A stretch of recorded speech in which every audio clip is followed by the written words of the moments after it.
Welcome to the June 20th edition of the PFF Forecast. We have the fun one today.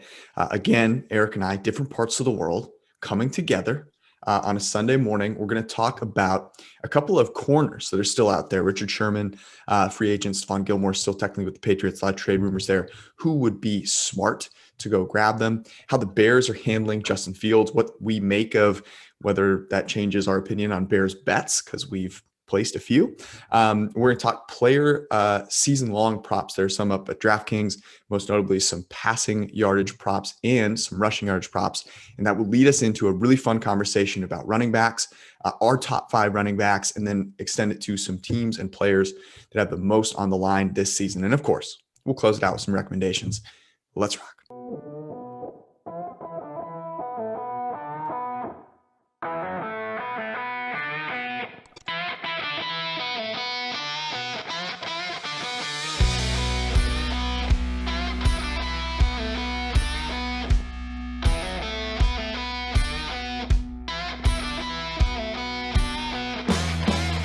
Eric, I look very red on the camera. I want to say, I know people are going to immediately go, he got burned to a crisp in Mexico. I want to be known.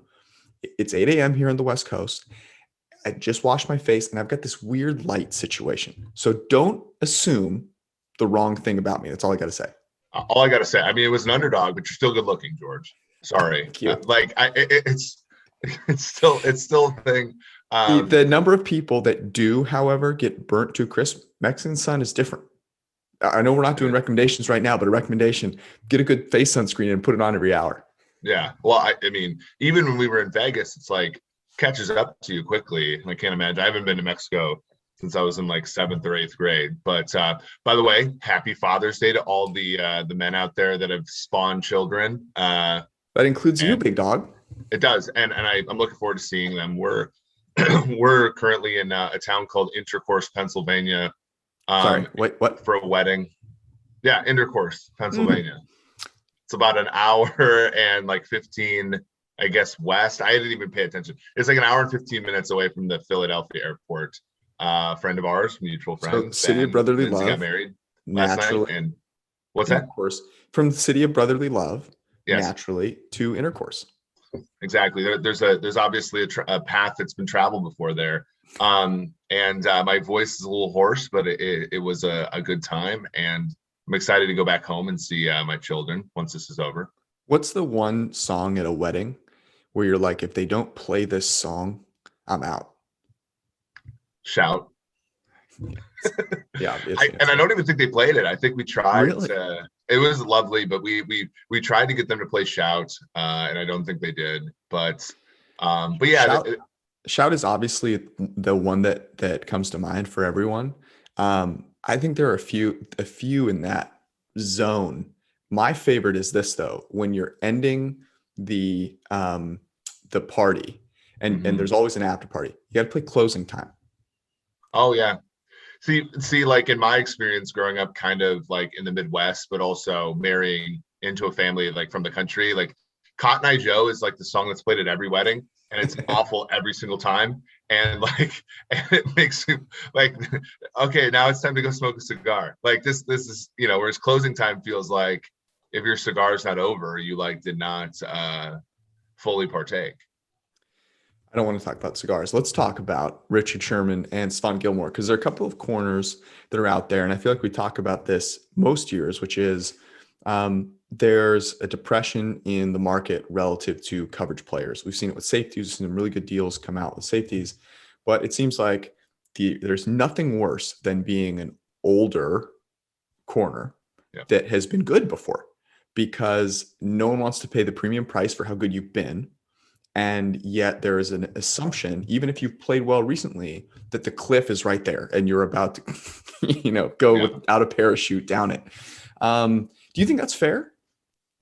It's almost better. This is weird. It's almost better. Now, there have been some, I think, counters to that. Patrick Peterson getting kind of like a $10 million deal. But like when you talk about guys like Sherman, you talk about especially Gilmore. I think Gilmore's in sort of even a different tier at this point than Sherman is. Like that deal is not going to satisfy you. A $10 million per year deal is not going to be good enough. And if you're a Hall of Fame caliber player like Sherman, it's sort of similar as well. I know he didn't take that much when he did the Niners deal, but he was coming off of injuries and stuff like that, and sort of negotiated his own deal. Also wanted to win, and they almost did win in 19. But it's almost better. This is weird. Like 5 years ago, right? Like Terrence Newman was like constantly getting these like 1 year, $2-3 million deals, 1 million, and still was competent. But like when you invest that little in a corner, it's sort of this perfect thing, because if he plays badly, then you can sort of jettison him, or you can draft Trey Waynes and no one's going to care. And you saw that recently, right? Where you saw Bashaud Breeland go to Minnesota for a relatively modest deal. You see, Malcolm Butler go to Arizona for a better deal, I believe, than Patrick Peterson went to Minnesota for. It's almost better to be a corner who's like in that like second or third tier, because you'll get a contract every time, and teams are like more willing, knowing how sort of streaky cornerback play is, to pay a guy like that and have like a cornerback room full of guys than to pay an elite player. Because like we've seen with Trumaine Johnson, we've seen Nnamdi Asomugha, we've seen like a number of players at that corner position where people thought they were paying for brilliance, and they ended up getting like not that. And it can really hurt you, because again, like defensive back play is more of a collective thing than it is an individual thing. Yeah, that's another good point, right? You see, am I spending a certain percentage of my cap on one player when I don't have a super deep unit? Now, the Patriots, interestingly, have done that. I also think there's this weird, and I don't know if this exists within the league.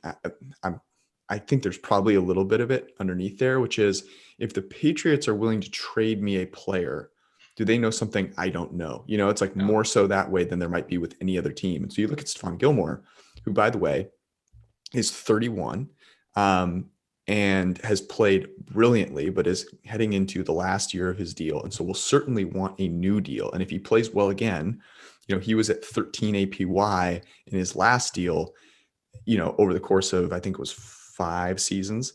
That's a lot, right? That's a lot to pay for a guy if you don't have that kind of stable. I'm curious, do you think, I don't know if it would cost a second or a third round pick or something like that at this point, would you make the move? And if so, which team would you say is in a position where they could actually benefit from going and getting Stephon Gilmore? Yeah, by the way, Belichick, kind of an example of just valuing coverage altogether, right? Like we've seen Jason McCourty on small deals. We've seen with Lee Bodden. We've seen, I'm trying to think of the other, Brandon Browner. And then he's also splashed on the Revises, the Ty Laws, and the Gilmore. So it's really interesting, his approach. I think that Belichick makes an exception. And I heard this on Mina Khan's show. I think Greg Rosenthal was one to say that is like the one position that Belichick makes exceptions, which is like shutdown corner, because he sort of scaffolds his entire defense around that. I think they end up, sort of getting it done, especially because the Patriots are sort of in win now mode. Like if you've already spent all this money on all these players, what's another $4 million like in a particular season for Gilmore, given how good he can be? But if I were a team that was sort of like on the cusp and I had cap space, like I would certainly throw a second round pick at Gilmore. The issue is going to be, and we've seen this with Jamal Adams, and you're going to see it with Orlando Brown. If you trade for a veteran player, you better have that contract extension or reworking ready, because like if a guy's unhappy with a deal where he currently is, he's not going to be happy where he goes, right? Like that is, it doesn't get much easier after the trade unless you have a contract. And a lot of teams I don't think have like the cash. Like some teams have cap, but I don't think they have the cash to absorb that big of a deal. And the teams that do, like I'm trying to think of like who would. They've already made big plays in free agency right now, and even though they have a ton of cap space, like they've pushed things around so that almost every team right now is spending above and beyond the 180 million that they were allocated.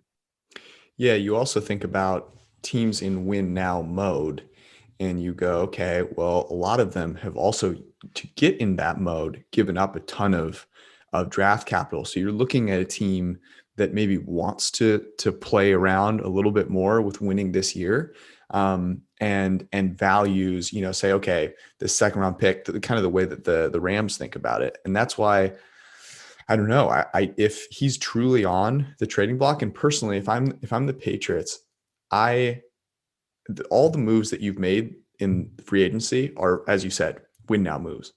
So trading him to me does not make sense because you're going to get a second round pick down the road. It'll be 3 years before that player contributes.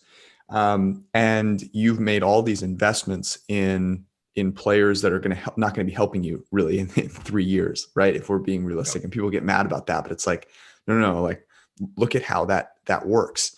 And so if you go down the list, you're like, okay, where are some of these win now teams, and do they need coverage players, and then do they have cap? Like the list gets really, really small really quickly. The one place that I thought was really interesting, but there's no way they're going to trade him here, would be the Miami Dolphins, who obviously still have Byron Jones and Xavier Howard. But the Brian Flores connection there. I want to say Xavier Howard is also unhappy and holding out. Yes, exactly. Like it doesn't make sense, for them to actually go do that.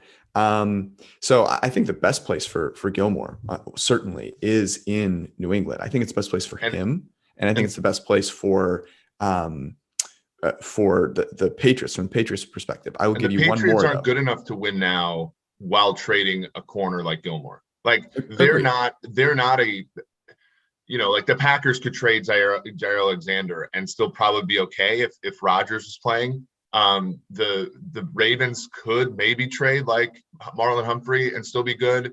I don't think the Rams could trade Jalen Ramsey and still be good. But like if your team is not one that has like an elite quarterback and a great offense, then you shouldn't be trading like that team. The path for the Patriots to be good and to win is extremely narrow. It's to have a good defense reminiscent of 2019 or earlier, and have an offense that is appreciably better than last year. But like there's no universe where Cam Newton's an MVP this year. Like there isn't, and you're otherwise banking on a middle of the first round quarterback who I think we all like, but is not like that. Again, that's not a path. And so like trading Gilmore from a defense that was extremely creaky relative to expectations a season ago is not smart if you're trying to win now. If they're trying to rebuild, then that's fine. And I get that, but I don't think that that's really what they want to do. I'll give you a couple more teams here that I think could make some sense. Now, this number would be a little tricky. The Titans, I believe, I'm looking at overcap.com right now. I think they have $7 million in cap space. They desperately need coverage players, desperately, and especially after drafting Caleb Farley, who I would not expect. Do not expect that guy to be cornerback number one, like just immediately out of the gate. It is a tough adjustment there. Going and linking up with Vrabel, I think would be a great place for him. A couple more that are interesting, teams that do have cap space. Your Chargers, they have a decent amount of cap space. Brandon Staley comes in, and Brandon Staley loves to have corners, as we saw with the Rams, where they are chess pieces and he can move them around. And I think that would be one of them. Certainly, they're not, I don't know, technically in win now mode, but they have a rookie quarterback, where it makes perfect sense to come in and bring some of these players who you might have to pay a little bit of money to. So those are the two that really come to mind for me in terms of it makes sense and they have that space. You could talk about the Niners, and we'll talk about Sherman here. Like the Niners are another team that has, cornerback need. Certainly, I think everyone in the league has cornerback need. But based on where they're going to be spending their money, right, it doesn't make sense totally down the road going with an older corner. Yeah, and the Chargers drafted Asante Samuel Jr. in round 2 to replace Casey Hayward, more or less. That was probably a good move. They traded Desmond King last year. They're not as thick in the secondary as they used to be. Obviously, the Jets and Jaguars have a ton of space. The Browns and Broncos and Browns have done yeoman's work on their secondary this offseason, so it really goes down to that. Jaguars not really in win now mode. Jets aren't either, although and the Jets are sort of a rival of New England for whatever that's worth. So yeah, the margins are thin there at the cornerback position as far as like suitors, and that gets back to the whole Julio thing. Like you talk about the Titans, like the Titans traded an asset that they probably would have to trade for Gilmore for Julio Jones, so like that of course makes things more complicated. And again, it's more than just the draft pick, right? It's more than just the compensation on draft day for these guys. It's the dollars and cents, and those are, of course, difficult to spin, especially when you have as much dead money as a team like the Jets or the Titans do. And I think it's interesting. You look at Gilmore, his performance year to year. And, from a PFF grade standpoint, it was not his finest moment last year in coverage. And that, to me, I'm not actually that worried about it. We know coverage is so unstable that I am going to take that as a data point amongst a lot of data points. I'm not going to look at it as the start of necessarily a downward trajectory. Where the year before he had allowed 1 touchdown, had 6 interceptions, 14 forced incompletions. That's a remarkable ratio, right? And this past season, just 1 interception, 1 forced incompletion. 3 forced incompletions. Now, albeit on some fewer snaps, but the numbers were not as good last year. Allowed almost 10% higher completion rate into his coverage. But there were a lot of issues with that Patriots defense where they were not as strong all around. And so that would be something that I would definitely take into consideration here. I still think he's capable of, top 5 to top 10 cornerback play. It just may be that you don't get it for as long. Speaking for not getting it for as long, Richard Sherman, another guy who has dealt with a ton of injuries, is up there. He's going to be 34 at the end of next season. He's 33. Yeah, 33 right now. On PFF.com, you can look at the free agency tracker and what Brad Spielberger has for a projected contract. And he has 2 years, 14 a year on average. I don't know if he's getting anywhere near that now, if there's a team that's going to come in and sign him.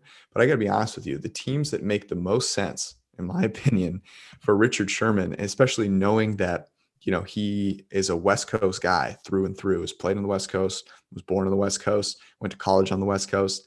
The Seahawks, the Niners still make the most sense to me. And then I think in third place, you look at a team like the Raiders, who don't have a lot of cap room and would have to figure some things out, certainly. Already thinking about not playing Damon Arnett a year after drafting him. I mean, Damon Arnett did just sign up for AARP, but that seems like a little bit of a rough turn of events there. Don't you think the Chargers are a fit too? Cover, he sort of doesn't have to be everything to everybody there. He'd more be the Darius Williams to the Jalen Ramsey there, more than he would be them being the Jalen Ramsey, I would say. So yeah, it's interesting. I also I think that at some point there becomes a time when he's an option for a team like Kansas City, right? When Kansas City signed Darrell Revis in the middle of 2017, it was they had been courting him for a calendar year, and it eventually got to the place where the prorated deal was enough for them to stomach. Stuff like that is sort of, I think, also in play. The Bills, I know he doesn't like to play. He wouldn't want to. He might not want to play on the East Coast, but that's a classic Bills move, right? Every right corner that's played for Buffalo since Tre'Davious White's joined has been of that ilk. Sherman would be the best of those guys, the Vontae Davises, the Josh Normans, those guys. But that is certainly something that's in the Bills' wheelhouse, is to sign somebody like Sherman. And if Sherman wants to win another ring, the Bills are a contender for sure. And here's the interesting thing about these two guys. Sherman at Gilmore's age 2 years ago was the highest graded corner in the NFL. He was amazing. He was cornerback 1. He was worth over a win above replacement for a cornerback. That's insane. He was that good after an Achilles injury, after the age of 31. Now, last year, as anyone could have predicted, after that long run, after he played through probably a little bit of injury there towards the end of the season, did not play nearly as many snaps. But I think you look at the potential scheme fit, and also when Trent Williams was on the podcast with Chris and Richard, you should go back and listen to it if you haven't. He said Kansas City felt like a great fit to him. I think that may be a little too far off the West Coast, but ultimately it's in the AFC West though, George. I feel like it's close enough. It's on the border, I think, and the fact that it would be the Chiefs and that would be the Super Bowl favorite, and you have a chance to help put them over the top to play with Tyrann Mathieu in that backfield. I know the respect between Sherman and Mathieu is massive. That, I think you hit the nail on the head. It would be a matter of them figuring out a way to make It make that also number work. it also is the classic, like I talked about how Buffalo builds the cornerback position behind Tre'Davious White. It's the Chiefs, like, I mean, who have been the Chiefs corners since Spagnuolo took over? Talking about Bashaud Breeland at basement level prices. Travarius Ward, he was with Sutton, but like he's really, come into his own. L'Jarius Sneed's a 4th-round pick. Bo Peep Keys is like a 6th-round pick. And then they find these guys, DeAndre Baker, Mike Hughes, who are great pedigree guys, but have something wrong with them, right? And like Sherman has nothing wrong with him other than the fact that the league views him as older and he's had some injuries. But like it is a classic Chiefs. Like the Chiefs don't invest capital into the cornerback position. They very much, I think, understand maybe like the thing that we've come up with, which is the goal is to find 3 guys who can play all the time and who can play well, and don't have your ego get in the way of what 3 guys those are. Morris Claiborne was the guy he won a Super Bowl ring with the Kansas City, a former top 5 pick that they brought in just to be just to sort of be support. And that might be the situation Sherman's in, especially with the injuries he's had, like just play him 500 snaps or something like that, and he could be a contributor. Let's move to the Bears. Matt Nagy on the aforementioned Chris Collinsworth podcast declared famously, potentially, that Andy Dalton is the starter. That is a direct quote. Andy Dalton is our starter.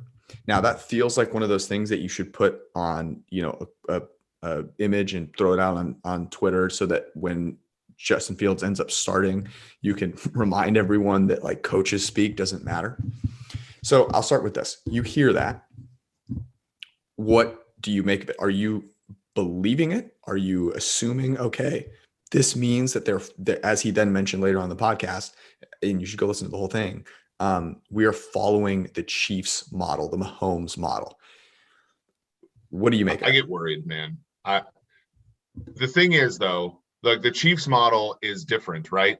Because Alex Smith, remember that Thursday night football game to start 2017? And Alex Smith was like, lit the Patriots on fire on the road. Mm-hmm. Like, and they started 5-0 and he led the league in passing.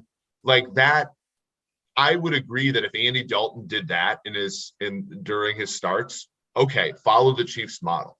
Every other time a team tries to do that, the same exact season, by the way, right? 2017, Mike Lennon started the first 5 games for the Bears, and he was supposed to start the whole season. And it just like wasn't happening, right? And like these teams, and that was John Fox, who was a lame duck coach. And it was just like, I can't do this anymore. Like, I got to put him in. Tom Savage started opening day for Houston against Jacksonville. Remember that? That was one of our bets. Like, I think it was like Jags plus 5.5. And it was 1/2. Tom Savage made 1/2 as the starter before Deshaun Watson went in. Blake Bortles, it was like 3 games. Chad Henne, was supposed to be the starter the whole season. Like, everybody has these declarations, and you almost need, I think John Kitna was one. The Bengals drafted Palmer first, and Kitna had a really good season, and they went 8-8. And then that was, rarely do these guys who have the position Dalton has right now end up playing well enough for it to be worth it to keep the guy on the bench. So I don't know. Ben Brown and I on the PFF Daily Betting podcast, should give that a listen. We did talk about the plus 200. We talked about it before the Nagy interview. I don't know if plus 200 is a good bet to start opening day for Fields.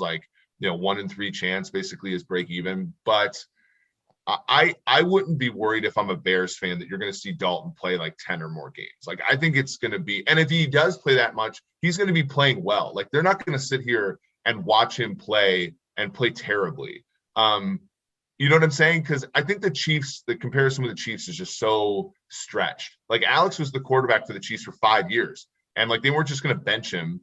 And whereas Dalton's been a Bear for 2 months, who cares? I don't see it. I think it's all coach speak right now. I'm glad we agree here. I love Matt Nagy. I think this is absurd. I think this is absolutely preposterous. There are a couple of main reasons. The first is, as you mentioned, the comparison between Alex Smith and Andy Dalton is not fair. Like Andy Dalton was a backup last year, and he was signed, if you look at his contract, as a backup this year. That is what he is making. Alex Smith had been the starter, was a former number 1 overall pick, and had been entrenched in that position. And Patrick Mahomes came in and was great, and that was what spurred the switch.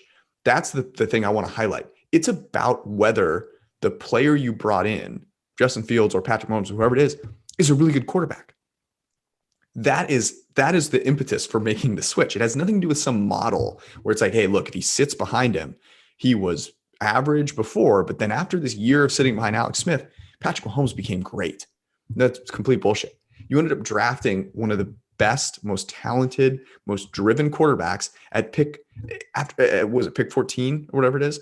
And the reason for that, sorry, he was 10, right? 10. At pick number 10. And that is why he was fantastic. So I don't think Nagy is so naive as to think that the reason Patrick Mahomes was great was because he sat behind a decent starter in Alex Smith. And that the reason Justin Fields would be great is because he sits behind a backup in Andy Dalton. Now, go ahead. I was going to say it worries me. It worries me for week 1, though, because I do think what he is doing is he is taking pressure off of Justin Fields. If he comes out right now and says, Justin Fields is our starter, then all that can happen are bad things, right? Justin Fields is going to come out and he's going to play well, but not great in some practice, and he's going to throw an interception, and people are going to lose their minds about it. And that isn't going to help. If he comes out and lights up practice, well, then it doesn't fucking matter, but expectations go through the roof. So to me, he had to say this, and I would make absolutely nothing of it. I do think, however, that it means in week 1 that Andy Dalton is going to start, especially because it's on Sunday Night Football. And we all know Andy Dalton, in late games, his pass rating drops like 30 points. I think it drops to below 70. He is not great. I remember the Chiefs and the Bengals played a Sunday night game, and it was perhaps the most embarrassing performance of a quarterback's career. I mean, it was the fact that game went under because Spencer Ware tripped over the 5-yard line with like 3 minutes to play is still like haunting my dreams. Like, and the Dalton got pick 6 in that game by Ron Parker, who I'm pretty sure at the time ran a slower 40 than you do right now. I don't know about that. And like, the thing is also true. The thing that's also true is the 2016 Chiefs were 12-4 and coming off of a 2 seed. They selected Mahomes for a very, very, very different reason than the Bears selected Fields. The Chiefs selected Mahomes to get over the Super Bowl hump. The Bears are coming off of a 500 season where they were really outclassed in the playoffs by a team that was not very good in New Orleans, like as far as top end talent. They were beatable, and the Bears just couldn't do it. The Bears drafted Justin Fields to get to where, to get somewhere between where the Chiefs were with Alex Smith and where the Chiefs are now with Mahomes. Like they're trying to become a consistent contender in the NFC, and on the path from going from good to great, like the elite.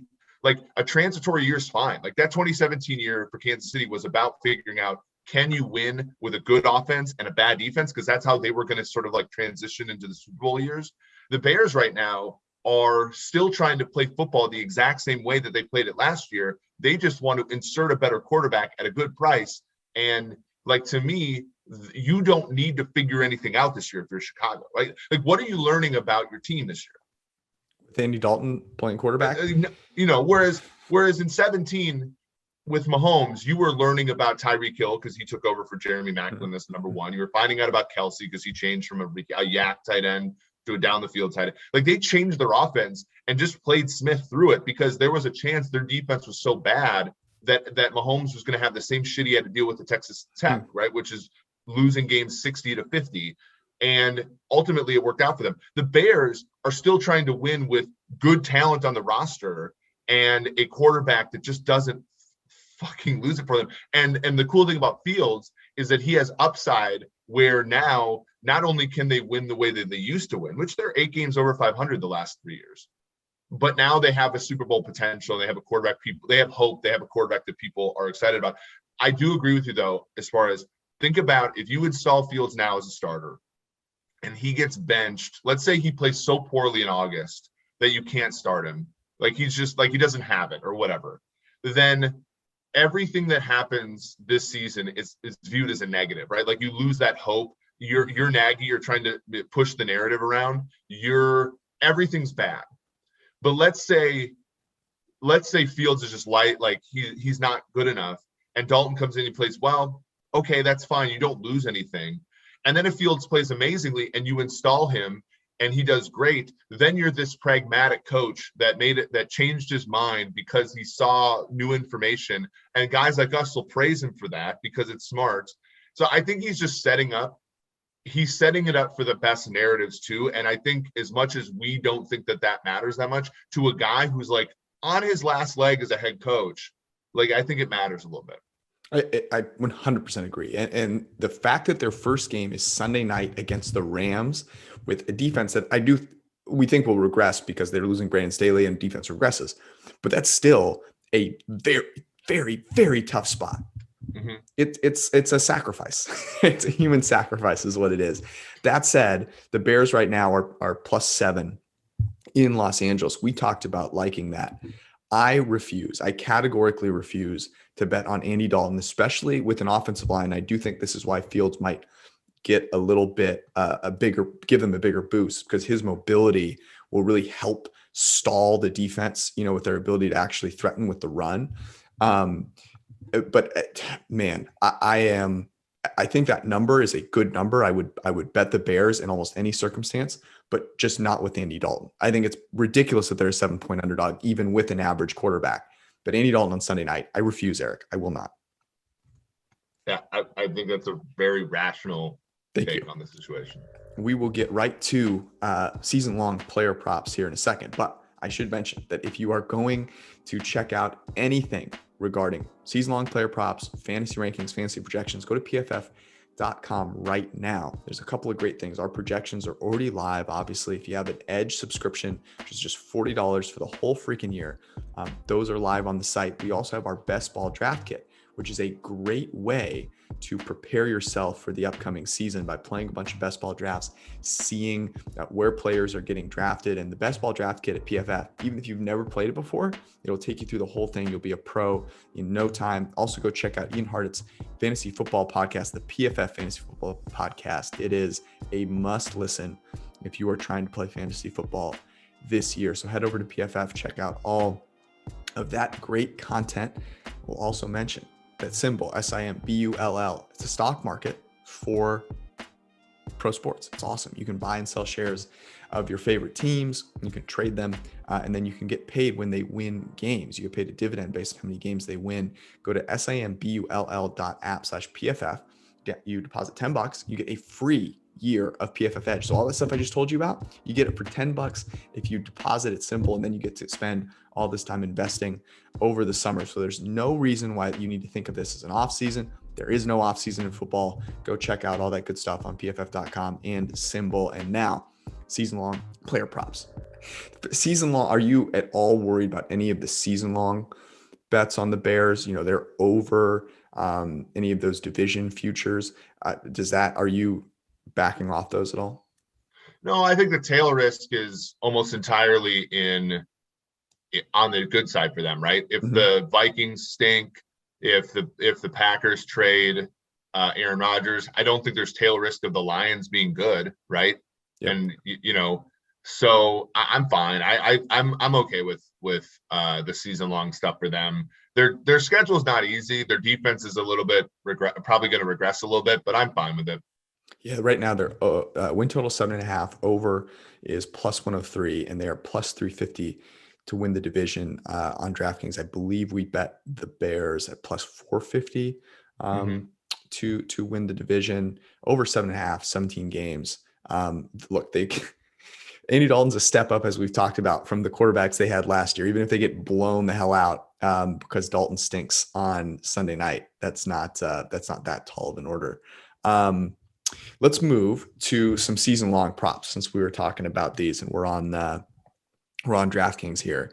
And there are now some up that used to be just the rookies. There are now a bunch of player passing yardage props. If you go to DraftKings.com, that you can find and bet. Let's start there, Eric. We obviously have fantasy projections that allow us to kind of look at the mean projection for a lot of these guys and give us some intuition as to, where there's value here. Are there any narratives or theses that you have about how to bet these that are carrying through here? Or are you just going kind of one by one and looking at where there's discrepancy? I think the thing that's interesting here, and back me if I'm right, or drag me if I'm wrong. I think merely taking a 16 game projection and multiplying it by 17 divided by 16 is wrong for every position except quarterback. In the NFL, like, guys get hurt, guys sick games. I think for running backs and wide receivers, you're probably going to be on more unders than you otherwise would, because maybe the books are not incorporating that, or not incorporating it enough, right? Because it's not as simple as just multiplying by 17 divided by 16 and moving forward. You're going to have guys sit more games. You're going to have, it's good. I'd be interested to see how many players actually play 17 games, except for quarterbacks, because quarterbacks play every game. They play every snap of every game, and injuries to the quarterback position, while they happen, this isn't really like the injuries to the quarterback position. Like, if you're betting it over, you basically lose. If you bet it under, you basically win if there's an injury at the quarterback position. And the degree to which you win or lose those bets doesn't matter. This isn't a points bet situation. Right. So for quarterbacks, I like a fair amount of overs in terms of passing yards. Like, I like the one that I want to talk about. There's two I want to talk about today. I like Lamar Jackson over 3,200 yards and a half at -125. That number's moved since we did the daily betting podcast the other day towards the over. And the other one that I do like, and this one is tricky, but it's sort of like my worldview here. I like Daniel Jones over 3,800 yards.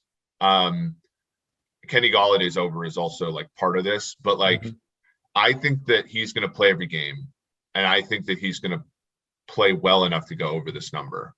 By the way, you can go see all of the projections with a PFF Edge subscription, which is an absolute steal. It's only $40 for the whole freaking year. And you can see all of these right now on PFF.com. Both of the projections support overs there pretty emphatically. I agree with you 100%, especially because we're going to talk about running backs here in a second, but what the Giants get back with Saquon Barkley is another receiver, and they're not going to run. This season is not about figuring out whether Saquon Barkley can be a horse upon which they can build their team. I think they've already realized that. He had an incredible year. They went nowhere. He was injured for a whole year, and it rested on the passing game, and that is what is going to take them or break them, and that's why they've invested so much. So they're not going to run Saquon Barkley into the ground. That also means he's going to be a part of the passing game.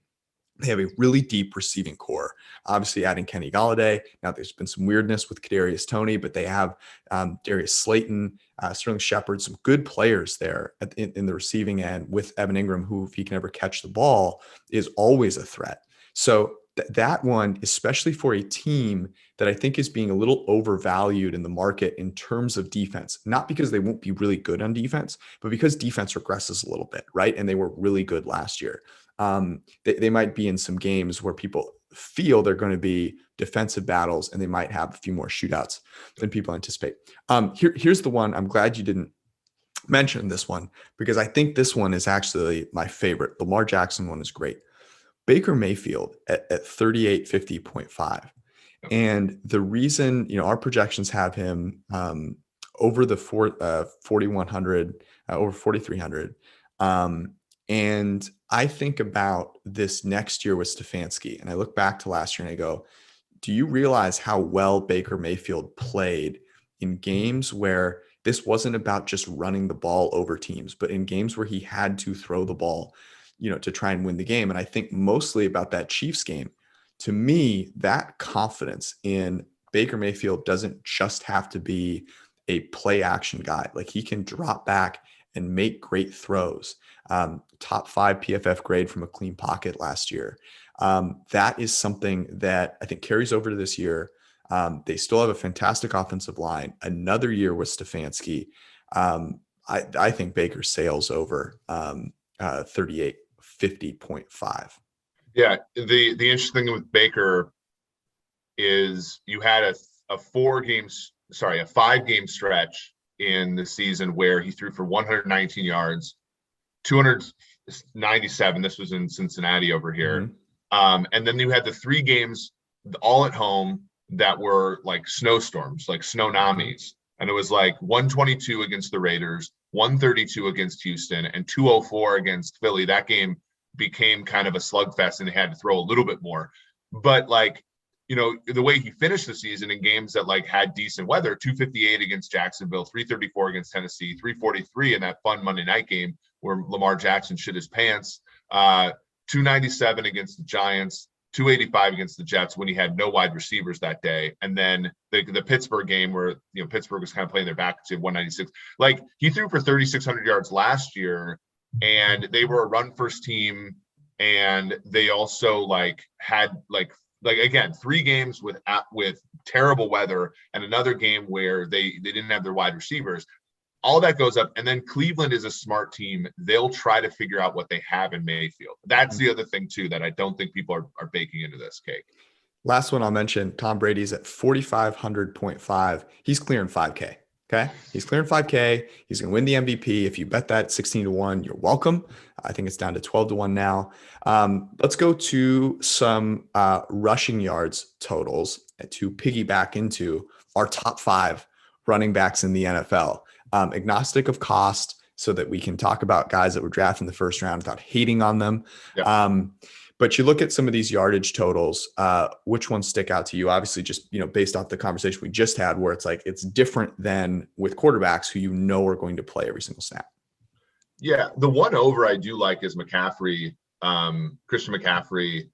Let me see what that is again. He is at 1,025.5. Yeah, just a little over 1,000 yards. I think if he's healthy, like we didn't get to see the season last year where the Panthers tried to explain his pick by giving him tons of volume. Mm-hmm. That's going to be this year. And I think he gets over that. He's a very talented running back. He's very good. Yeah. Here, the overs not quite as, as easy to, plentiful. Yeah, to try and bet here. I mean, I'll talk about the Saquon Barkley one. He's at 1175.5. And I would, you know, I know under is -124, so that gives me a little bit of pause. I think if it were closer to even money, both sides, I would definitely go under there. And the reasoning is I think the receiver, Saquon Barkley, versus trying to give him a ton of handoffs. And again, our projection has him going under that number as well. Here's a really interesting one, which is Derrick Henry, 1550.5. That is a massive number, massive. We have him projected at just over 1,400 yards. Are you betting the under there, or are you trying to stay away from the Derrick Henry train? I'll stay away. I think last year, if you bet him over like every week, it was just like absolute sender. But like it ended up being like 118.5. Like they're just hanging numbers now. There's going to be the time he gets injury is obviously going to tank that. Ineffective play, throwing the ball to Julio. And AJ Brown more, Todd Downing. We don't know how that, I can't go over this number, but I don't know if I can go under it, obviously, because of just all the risk with the running back. I'll give you one more, and I know we're under centric here, but Miles Sanders over under is 1,000.5 yards. The Philadelphia Eagles are going to stink. The opportunities for Miles Sanders to rack up rushing yardage, I would not get excited about. Can he have a really good year? Absolutely. But it's going to be because he's going to get like 60 targets. And so I think Miles Sanders also, we've seen, you know, just like the injury stuff there, the fact they're not going to be very good. The only thing that gives me a little pause is Jalen Hurts being a rushing threat makes it so advantageous for runners, but 1,000 yards is a lot. I would go under as our projections would there. The one guy we have not talked about is Ezekiel Elliott. His total 1,100.5. A lot of buzz about Zeke. So to kick this off, let's do top 5 running backs for, let's just say if you had to pick a running back for the next 3 years, 2 to 3 years, Who would your top 5 be? Okay. My last spot, I pivoted just last second, but my top 5 in this order are Nick Chubb, Alvin Kamara, Derrick Henry, Dalvin Cook, and Christian McCaffrey. Those are my top 5 running backs. An honorable mention to Saquon Barkley, but those are my 5. So say those again. Nick Chubb, Yeah. Alvin Kamara, Derrick Henry, Dalvin Cook, and Christian McCaffrey in that order. So did you kind of, it seems to me like you didn't prioritize receiving a ton throughout that, but then your number one guy is certainly the best receiver of that group. Well, Kamara is not like as productive as of a runner as the other 4, but he's certainly, the receiving makes him second for me. Like, he's that good. Chubb is just like the best runner in football. Like, it's not, I don't think it's particularly close either. Like, Chubb's like rushing yards above however you want to like measure that. Like, he and Henry are the 2 better ones. I think Henry offers less as a receiver, in my opinion, than Chubb. I think with Chubb, it's just about opportunity. They don't give him a ton of chances to catch, but he's certainly good at it. Cook, I think Cook and McCaffrey are a step below those top 3, but their versatility and just like they're very good, put them in my group for me. Okay. All right. Here are my top 5 running backs. At number 5, I'm going to go with Saquon Barkley. And the reason I'm put Saquon Barkley in there, even though he's coming off an injury, is to me, receiving matters an absolute ton. And with the ball in his hands, if you design an offense well, I think Saquon Barkley can be absolutely insane as a receiver. And I think maybe we see that this year. Number 4, I'm going to go with Derrick Henry. And I know that feels super, super low. The only reason I'm doing that is because of the receiving component of things. And I would agree with you, like, as a runner, dude is an absolute Mack truck. I'm not trying to get in front of that. At number 3, I'm going to go with Nick Chubb as well. And the reason, as you said, is like the guy's yards after contact are more than a lot of guys' yards per carry. There's over 4. At number 2, I'm going to go with Christian McCaffrey. As you said, like the dynamism of the guy is nuts. And I have to, out of just pure devotion, I'm putting Alvin Kamara at number 1. And I'm doing this because I can. People can get mad at me if they want. I'm drafting a running back for the next 2 to 3 years. It's not going to make the biggest difference on my team. And if I'm going to have a guy, I want a guy with as much swagger as Alvin Kamara has. But I also will say this, as a receiver and as a runner, I think he's the best combination of the 2 that we have out there. And he's also pretty damn durable. So that's my guy. We differed. All the Vikings fans that want to hate. I took Dalvin Cook and you took Saquon Barkley. Dalvin Cook. I think the wheels come off of Dalvin Cook at some point soon, but he's been extremely good. He's been amazing. And the thing with Dalvin Cook, I know he had a little bit better of a receiving year, but so much of it has come off screens. He's an amazing runner. I think he and Nick Chubb are right there as the best, 2 of the best runners in the league. But I also, I had to pick a little bit based on durability too. And I'm going to ride with Nick Chubb being more durable there. People are going to really hate those. Let's close out. So basically, are we saying that Zeke is it's kind of past his prime here? I don't think Zeke has been good for like 3 years. And I wrote the article. I got told to quit my job and I was going to get fired. And Zeke was negative last year in terms of like rushing yards over expected using our data. Like, he's just not good. Like, he's just not a good football player. And he fumbles. Like, he when you run the ball and you fumble, sorry, I can't. And I think he tanked that offense in many ways last year. I think that his contract is one of the worst, if not the worst contracts in all of football. He's just not very good. And I think we praise him because he's probably going to play in a good offense. He's going to get touches, but like, I don't know. I morally, I don't think I can have Zeke on any of my fantasy teams because it's just like he's a bad football player. Like, sorry. Yeah, he had 6 fumbles last year, 5 as a runner and 1 as a receiver. The thing with Ezekiel Elliott is he's been a star since he was at Ohio State. He was picked high, and he now plays for the Cowboys. So we're talking about him. Like that's the reason, right? I think if this were any other situation with any other player, maybe it's a second round pick, like the efficiency, you're right, just isn't there. As far as a receiver, he's nothing, particularly special. His averaged 4 yards per carry last year.